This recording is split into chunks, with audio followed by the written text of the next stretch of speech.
Good morning good people. কেমন আছো তোমরা সবাই? তো আজকে আমি তোমাদের সাথে শেয়ার করব সাফারি পার্কের ভেতরকার সৌন্দর্য আর কিভাবে জলজ্যান্ত বাঘসিংহ পার্কের ভেতরে ঘুরে বেড়াচ্ছে, কিভাবে আর কত টাকা খরচ করে পার্কে যেতে হবে, প্রবেশ টিকিট মূল্য এবং ভেতরে কোন টিকিটের মূল্য কত টাকা, আর হচ্ছে সাফারি পার্কের এক্সাক্ট লোকেশন কোথায়, সবকিছু নিয়ে থাকছে আমার আজকের ভিডিও। তো খুব সকাল সকাল উঠে আমি রেডি হয়ে গিয়েছিলাম, যেহেতু অনেকটা দূরে যেতে হবে। যেহেতু সকাল সকাল বের হয়েছি, তো ভেবেছিলাম যে বাইরে থেকেই নাস্তাটা সেরে নেব। তো একটা হোটেল থেকে নাস্তা করছিলাম, ভেবেছিলাম নাস্তা করে নেই, বেশি করে পরোটা খেয়ে নেই, তো অনেক দূর যেতে হবে, পেটটা ভরা ভরা থাকবে, হুটহাট যদি নাও খেতে পারি তো প্রবলেম নেই। কিন্তু এত সকাল সকাল কিভাবে মানুষ খায় জানি না, আমি তো কিছুই খেতে পারছিলাম না। শুধু একটুখানি হালুয়া নিয়েছিলাম, ওটুকুই খেয়েছি। আর প্রচণ্ড পরিমাণে গরম লাগছিল, তৃষ্ণা পাচ্ছিল, তাই একটু ঠান্ডা দেখে একটু ড্রিঙ্কও নিয়েছিলাম। তো এই তো নাস্তা শেষ করে আমি বাসে উঠে পড়লাম। আর যে বাসটিতে উঠেছিলাম তার নাম হয়তো বা ছিল গাজীপুর এক্সপ্রেস, এমনই কিছু একটা, আমার সঠিক মনে নেই, তবে গাজীপুর কিছু একটা ছিল। তোমরা যারা বাসে উঠবে তারা কিন্তু ঢাকার যে কোনো প্রান্ত থেকে গাজীপুরগামী যে কোনো বাসে উঠে পড়লেই হবে, যে কোনো বাসেই তোমরা চলে আসতে পারবে, শুধু নামতে হবে চৌরাস্তায়। তোমরা বাসে ওঠার সময় কিন্তু বলে উঠবে যে চৌরাস্তায় নামবে, অথবা ভাড়া দেওয়ার সময় বলবে যে চৌরাস্তায় নামবে। বাসটি আদৌ চৌরাস্তা হয়ে যাবে নাকি বাইপাসে নামিয়ে দেবে। আমাকে কিন্তু বাইপাসে নামিয়ে দিয়েছিল, কিন্তু ভাড়া নিয়েছে চৌরাস্তার। তখন আমাকে বলেছে যে চৌরাস্তাতেই নামাবো, কিন্তু আমাকে চৌরাস্তায় আসলে নামায়নি। আমি বাইপাসে নেমে তারপরে ওইখান থেকে আবার রিক্সা নিয়ে তারপরে চৌরাস্তায় গিয়েছি। আমার লোকেশন থেকে তারা চৌরাস্তা অবধি কিন্তু আমার ভাড়া রেখেছিল, অথচ তারা আমাকে বাইপাসে নামিয়ে দিয়েছে, যেটার ভাড়া আরও 10 টাকা কম ছিল। সেটা আমি পরে জানতে পারলাম। যদিও 10 টাকা বেশি নিয়েছে সেটা ব্যাপার না, আমি তার জন্য কিছু বলছি না, কিন্তু আমি যেহেতু বলেছি A to Z তোমাদেরকে খরচ সহ বলে দেব ভিডিওতে। তো যারা স্টুডেন্ট আছো, বাজেট নিয়ে আসতে চাচ্ছ, তো তাদের জন্যই আমি এক্স্যাক্ট ভাড়াটা বলে দিচ্ছি, বা কোথায় কি খরচ হচ্ছে সেটা বলে দিচ্ছি। আর যদি কেউ ভেঙে ভেঙে না গিয়ে ডিরেক্ট যেতে চাও, তারা সিএনজি নিয়ে চলে যেতে পারো, একবারে সাফারি পার্কের সামনে তোমরা নামতে পারবে। তো সেক্ষেত্রে ভাড়া অনেক বেশি পড়ে যাবে, আর তার থেকে বড় কথা সিএনজি একবারে ওখানে যাবে কিনা সেটাও একটা ব্যাপার। তো যারা ঢাকার ভেতর থেকে সাফারি পার্কে বাসে করে যেতে চাও, তারা কিন্তু চৌরাস্তায় আগে নামবে। তো ভাড়াটা এক একজনের এক এক রকম অবশ্যই রাখবে, কারণ এক একজন যদি এক এক জায়গা থেকে আসো, তোমাদের এক্স্যাক্ট চৌরাস্তায় আগে নামতে হবে। তো আমি রিক্সা করে চৌরাস্তায় চলে এসেছি, আর চৌরাস্তায় আসার পরে এখান থেকে আবার আমি আর একটা বাস নিয়েছি। তো এখানে সিরিয়ালে আমি বেশ কয়েকটা তাকোয়া বাস দাঁড়িয়ে থাকতে দেখেছি, সো এটাই আমি উঠে পড়েছি। আরও কয়েকটা লোকাল বাস ছিল যদিও, তো আমি তাকোয়া বাসেই উঠেছি। আর তাকোয়া বাসের ভাড়া ছিল, আমার থেকে নিয়েছে 50 টাকা, মানে জনপ্রতি 50 টাকা। তবে যেতে যেতে সবথেকে বড় যে ব্যাপারটা আমার চোখে পড়ল, দুই ধারে রাস্তার কিন্তু প্রচণ্ড পরিমাণে জঙ্গল, ঘন জঙ্গল, দেখতে অনেকটা বড় বড় যে বন আছে অমন দেখতে। আর জানো তোমরা সবথেকে মজার একটা ব্যাপার কি হয়েছে, এখান দিয়ে যাওয়ার সময়, মানে বাসে, চলন্ত বাসে যাওয়ার সময় দেখে রাস্তার ধারে যে দেওয়ালগুলো দেওয়া, সেটার উপরে বেশ কয়েকটা বানর ছিল, মানে মা বানর তার পিঠের উপরে 3 থেকে 4টা বাচ্চা নিয়ে হেঁটে যাচ্ছে, আবার একটা নামাচ্ছে একটা উঠাচ্ছে, পেছনে কয়েকটা বানর। দেখে আমি যতটুকু পেরেছি চলন্ত বাস থেকে ফুটেজ নেওয়ার চেষ্টা করেছি। তো এই তো তোমাদের সাথে কথা বলতে বলতে চলে আসলাম বাগের বাজার। এখন বাস থেকে নেমে এখান থেকে আমি অটো নেব এবং সরাসরি সাফারি পার্কের সামনে গিয়ে নামবো। আচ্ছা, একটা মজার ব্যাপার কি তোমরা নোটিস করেছো? বাগের বাজার নামার পরেই সাফারি পার্কে ঢোকার যে মুখটা ছিল, ওই এলাকার শুরুতেই কিন্তু একটা গেট ছিল, আর গেটের ওপরে বাঘের একটা মূর্তি ছিল। ব্যাপারটা কিন্তু ভালো ছিল, তাই না?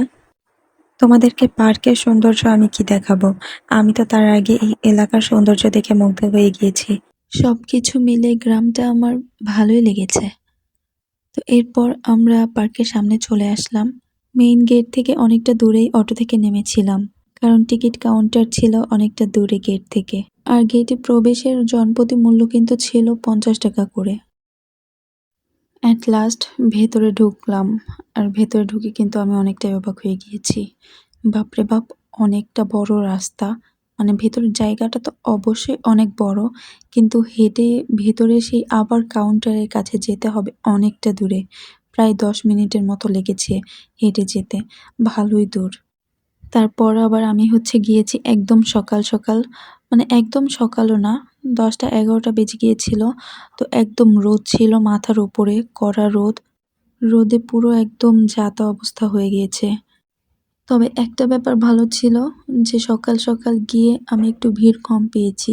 মানে ভিড় একদমই ছিল না বললেই চলে। ও এই যে ভদ্রলোককে দেখতে পাচ্ছ আমার ভিডিওতে, ইনি হচ্ছেন এখানকার গাইড। তো আমাদের দেখে উনি মূলত রিসিভ করছিল। দেন বলছিল যে ওনাদের একটা প্যাকেজ আছে, আমরা নেব কিনা? বা প্যাকেজের মধ্যে কি, কি আছে? কোথায়, কোথায় দেখাবে? প্যাকেজের মূল্য কত? এবং নরমাল যেই টিকিট সেটাও বলছিল যে এটা থেকে ওটা কতটা ডিফারেন্ট। এই যে বলছিল আমি আরও জানার চেষ্টা করছিলাম যে কি? হ্যাঁ, কত কি?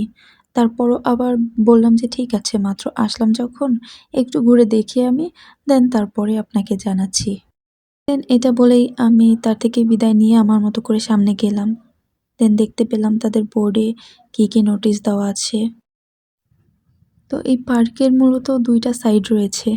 এই যে দেখতে পাচ্ছ যেই সাইডটা, এই সাইডে হচ্ছে উন্মুক্ত যেই পশুগুলো রাখা আছে, এই গেট দিয়েই হচ্ছে সেখানে প্রবেশ পথ। ওই যে, যে বাসটা দেখতে পাচ্ছিলে, ওই বাসে করেই হচ্ছে যেতে হয়।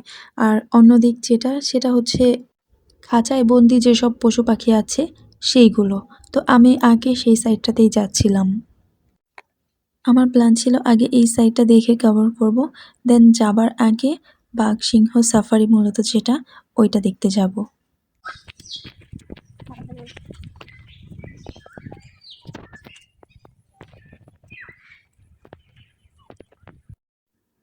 তো এই তো, এখন আমি চলে যাচ্ছি সাফারি কিংডমের ভেতরে। সাফারি কিংডমের ভেতরেই মূলত রয়েছে বিভিন্ন প্রজাতির পশু-পাখি। এখানে কিন্তু কয়েক রকমের টিয়া পাখি রয়েছে, কয়েক জাতের। তো চলো, ঢুকতেই একটি কাউন্টার দেখতে পেলাম। তো চলো দেখি। তো কাউন্টারে এসে আমি মূলত তার সাথে কথা বলছিলাম। তাকে জিজ্ঞেস করাতে তিনি বললেন, "এখানে ৩ টা জিনিস দেখতে পারবো। মাকাওল্যান্ড, প্যারট আর হচ্ছে অ্যাকোরিয়াম। এই ৩ টা একসাথে প্যাকেজ মূল্য হচ্ছে ৳৬০ পার পারসন।" তো দুঃখজনক একটা ব্যাপার হলো, আ সেই গাইড আবার এসেছিলেন। মানে শুরুতেই যাকে দেখিয়েছিলাম, যিনি কথা বলছিলেন। তো আমি মূলত তাকে তখন বলেছিলাম আমি নিজেই দেখতে চাই ঘুরে। তো তিনি আরেকবার আমাদের কনভিন্স করতে চাচ্ছিলেন যে একটা ফ্যামিলি আছে, তাদের সাথে আপনারা দেখতে পারেন। আরও কিছু লোক আছে, একসাথে সবাই মিলে ভালো হবে ঘুরে দেখলে।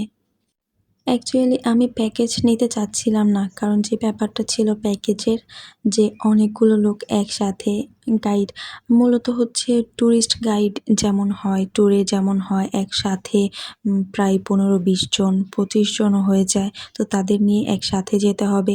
দেখা গেল আমার কোথাও যেতে ইচ্ছা করছে না, তারা তো আর আমার জন্য দাঁড়াবে না। আমি রেস্ট করতে চাই বা একটুখানি বসতে চাই কোথাও, বাট তারা হয়তো বসবে না। তারা নাও বসতে পারে, নাও রাজি হতে পারে। সো তারা তাদের মতো থাকুক। আমার মনে হয়েছে আমি আমার মতো ঘুরি। সো এটাই বেটার ছিল।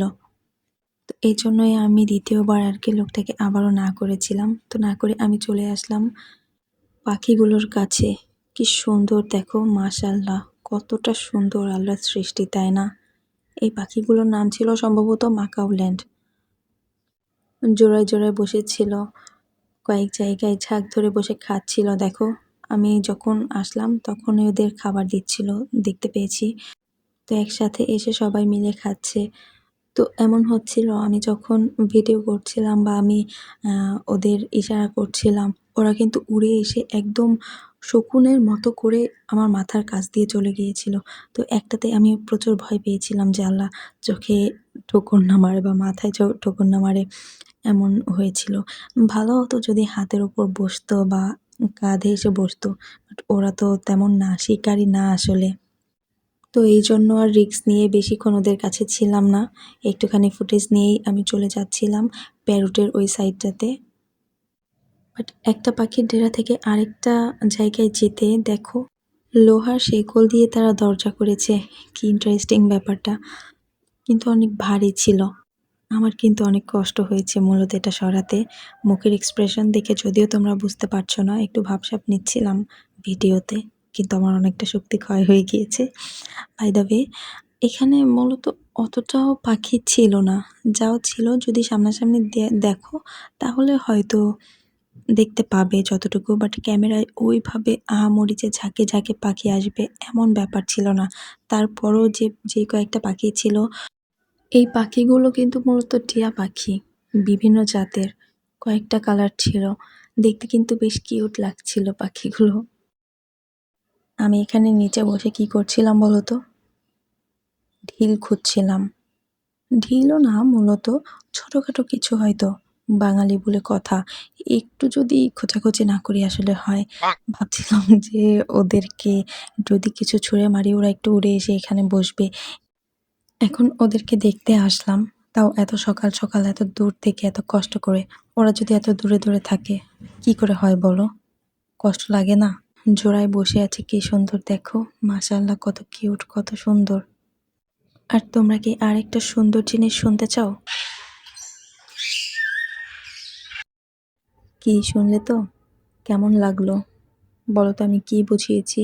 পাখির কিচিরমিচির হয়তো অনেকের কাছে বিরক্ত লাগতে পারে, কিন্তু না, আমার কাছে খুবই ভালো লেগেছে।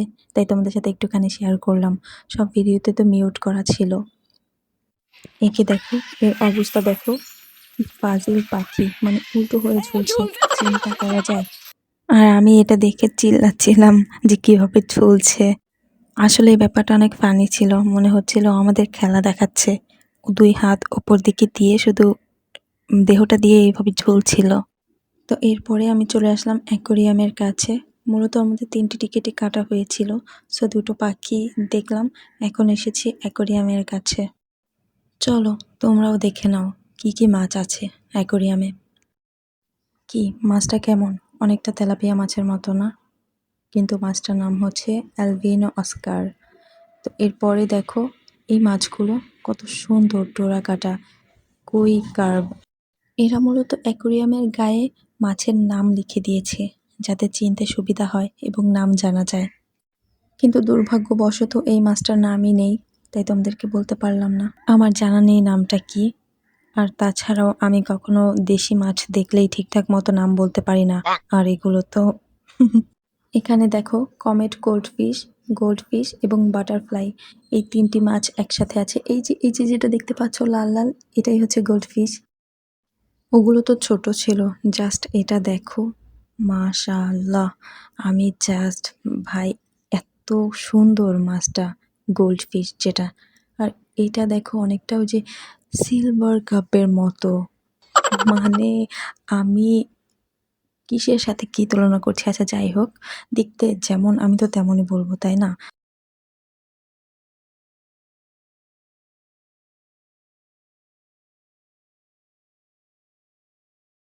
ওমা, এটা কি দেখো, রূপচাঁদা মাছের মতো না?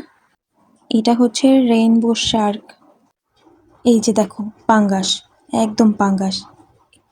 না, মূলত এটা হচ্ছে হোয়াইট টাইগার শার্ক।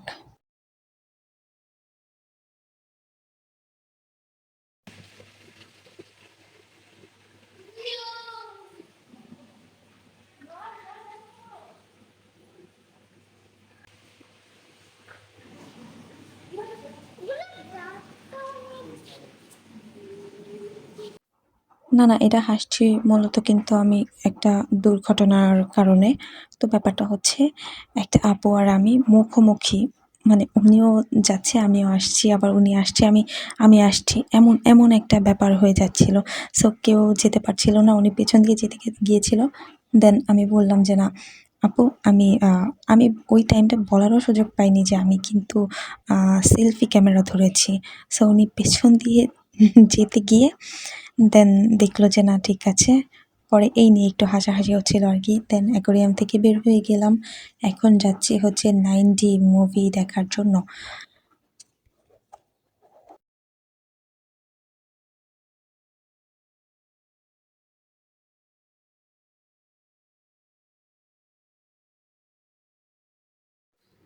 ও মা, এটা কি ছিল?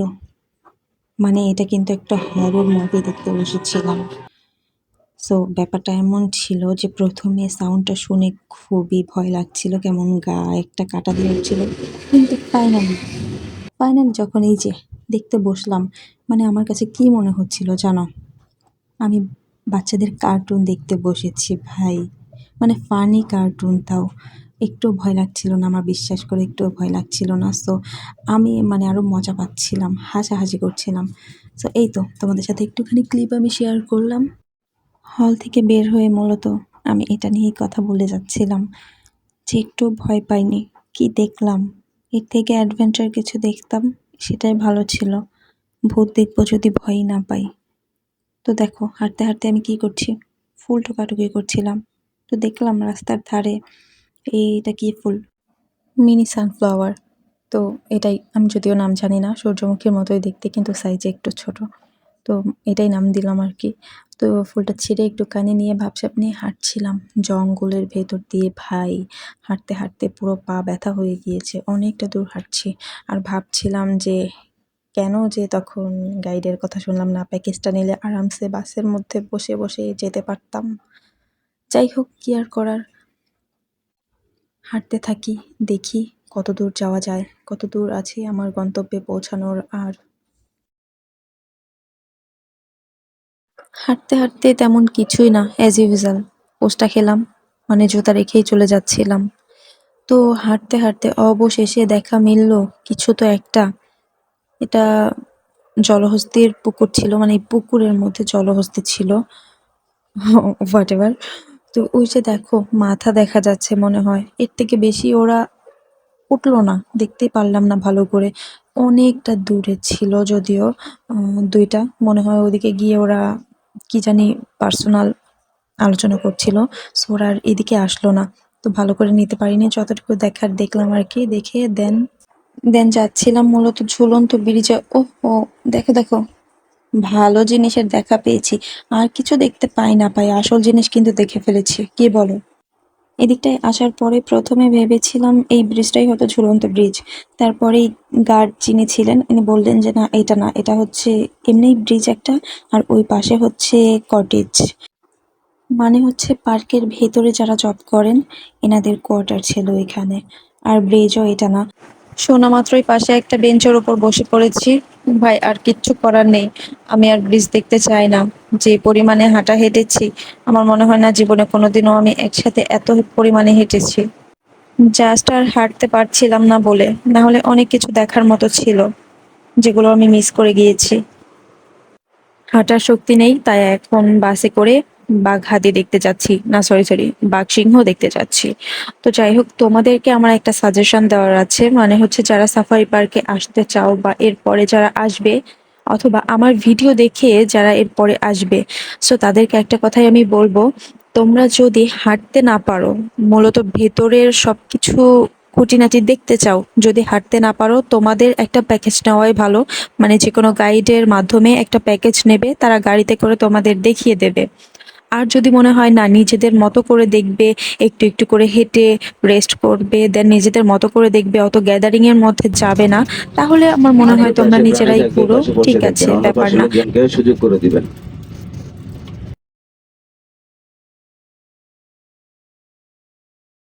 ও মা গো মা, কি জঙ্গল আর জঙ্গল! ভাইরে ভাই, মনে হইতাছে আমি আফ্রিকার মধ্যে আইসা পড়ছি। অবশ্য জঙ্গলটা কাইন্ড অফ আফ্রিকাই, গাজীপুরের ভেতরে মিনি আফ্রিকা। সম্মানিত ভাই আর বোনেরা, আমি এখন আর ভয়েস ওভার দিতে পারবো না, আমার গলা ব্যথা হয়ে গেছে। এখন তোমরা ড্রাইভারের কথা শোনো, মানে এখানে সে গাইড করছে তার কথা শোনো। সে কিন্তু মজার মজার কথা বলছে, কোনটা কি পশু এর নামও তিনি বলে দিচ্ছিলেন, কোথায় কি আছেন, এবং তার সাথে সাথে তার মজার মজার কথাবার্তা।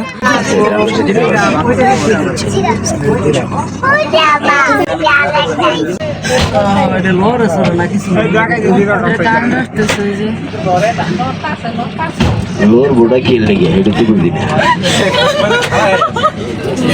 এরা হচ্ছে 5 মিনিটের মতো স্কিপ থাকতে পারে।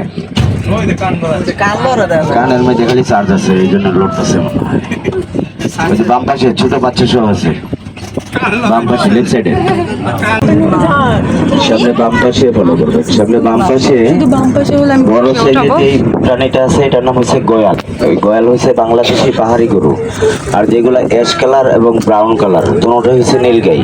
অ্যাশ কালারটা হচ্ছে মেল আর ব্রাউনটা হচ্ছে ফিমেল।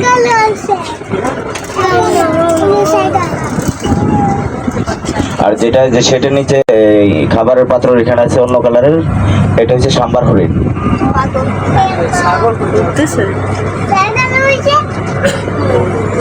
আর সামনে বাম পাশে আবারও নীলগাই, গরুর মতন। আপনি কি গাড়িতে আছেন না অন্য কোনো জায়গায়? আচ্ছা, ডান পাশে চিত্রা হরিণ দেখেন। বাম পাশে যখন নেচারে বাচ্চা দেয় অনেক সময় শিয়ালে খেয়ে ফেলে, আর এটাতে বাচ্চা হলে শিয়ালে পায় না, এই বাচ্চা বড় হওয়ার পরে আবার বাম পাশে নেচারে ছেড়ে দেয়। ওই যে ডান পাশে আছে বনের ভিতরে মানুষ। কিভাবে আসছে এরা? এটা কি প্রাণী?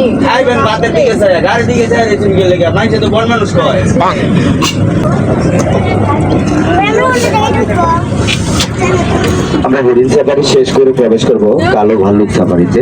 আমাদের সামনে যে গেটটা আছে ইলেকট্রিক গেট, টাওয়ার থেকে রিমোট দিয়ে কন্ট্রোল করে গাড়িটা ঢোকার পরে পিছনেটা লাগবে, তার সামনেটা চলবে।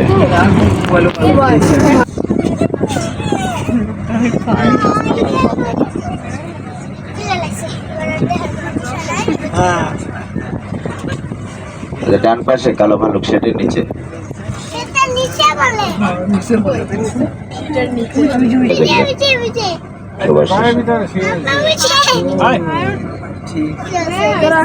কোন লোক দাঁড়াবেন না, বাম পাশে যারা আছেন সবাই বসে যান। একমাত্র মনে হয় সিংহে জানে যে আপনারা 150 টাকা টিকিট করছেন। একবারে পা উপরে দিকে দিয়ে ঘুরায় বেড়াতে যায়, উল্টে রয়েছে দেখা যায়। সামনে সামনে সেটের নিচে না দেখা কোথাটা দেখা উঠে বলে লড়বি।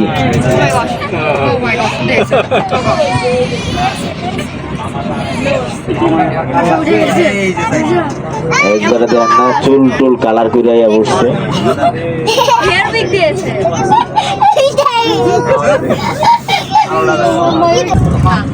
এটাতে নাই, আমরা পরেরটা দেখবো। এটা ফাঁকা।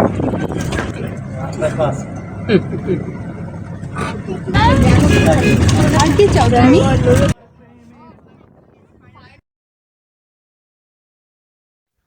এখন হচ্ছে আমরা বাঘ সাফারিতে ঢুকবো, আর গাড়ির ভেতরে গান চলছিল, সো কপিরাইট আসতে পারে, এই জন্য আমি মিউট করে ভয়েস ওভার দিয়ে দিলাম।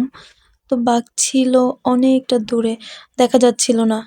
এখানে মূলত হচ্ছে যদি ভাগ্য ভালো থাকে তাহলে তোমার আশেপাশেই বাঘ থাকতে পারে, আবার দেখে গেল দূরেও থাকতে পারে। সো আমরা কাছ থেকে দেখতে পারিনি, অনেকটা দূরে ছিল, তাই ওইভাবে দেখতেও পারিনি, ফোনে ক্লিপও নিতে পারিনি। So thank you so much সবাইকে।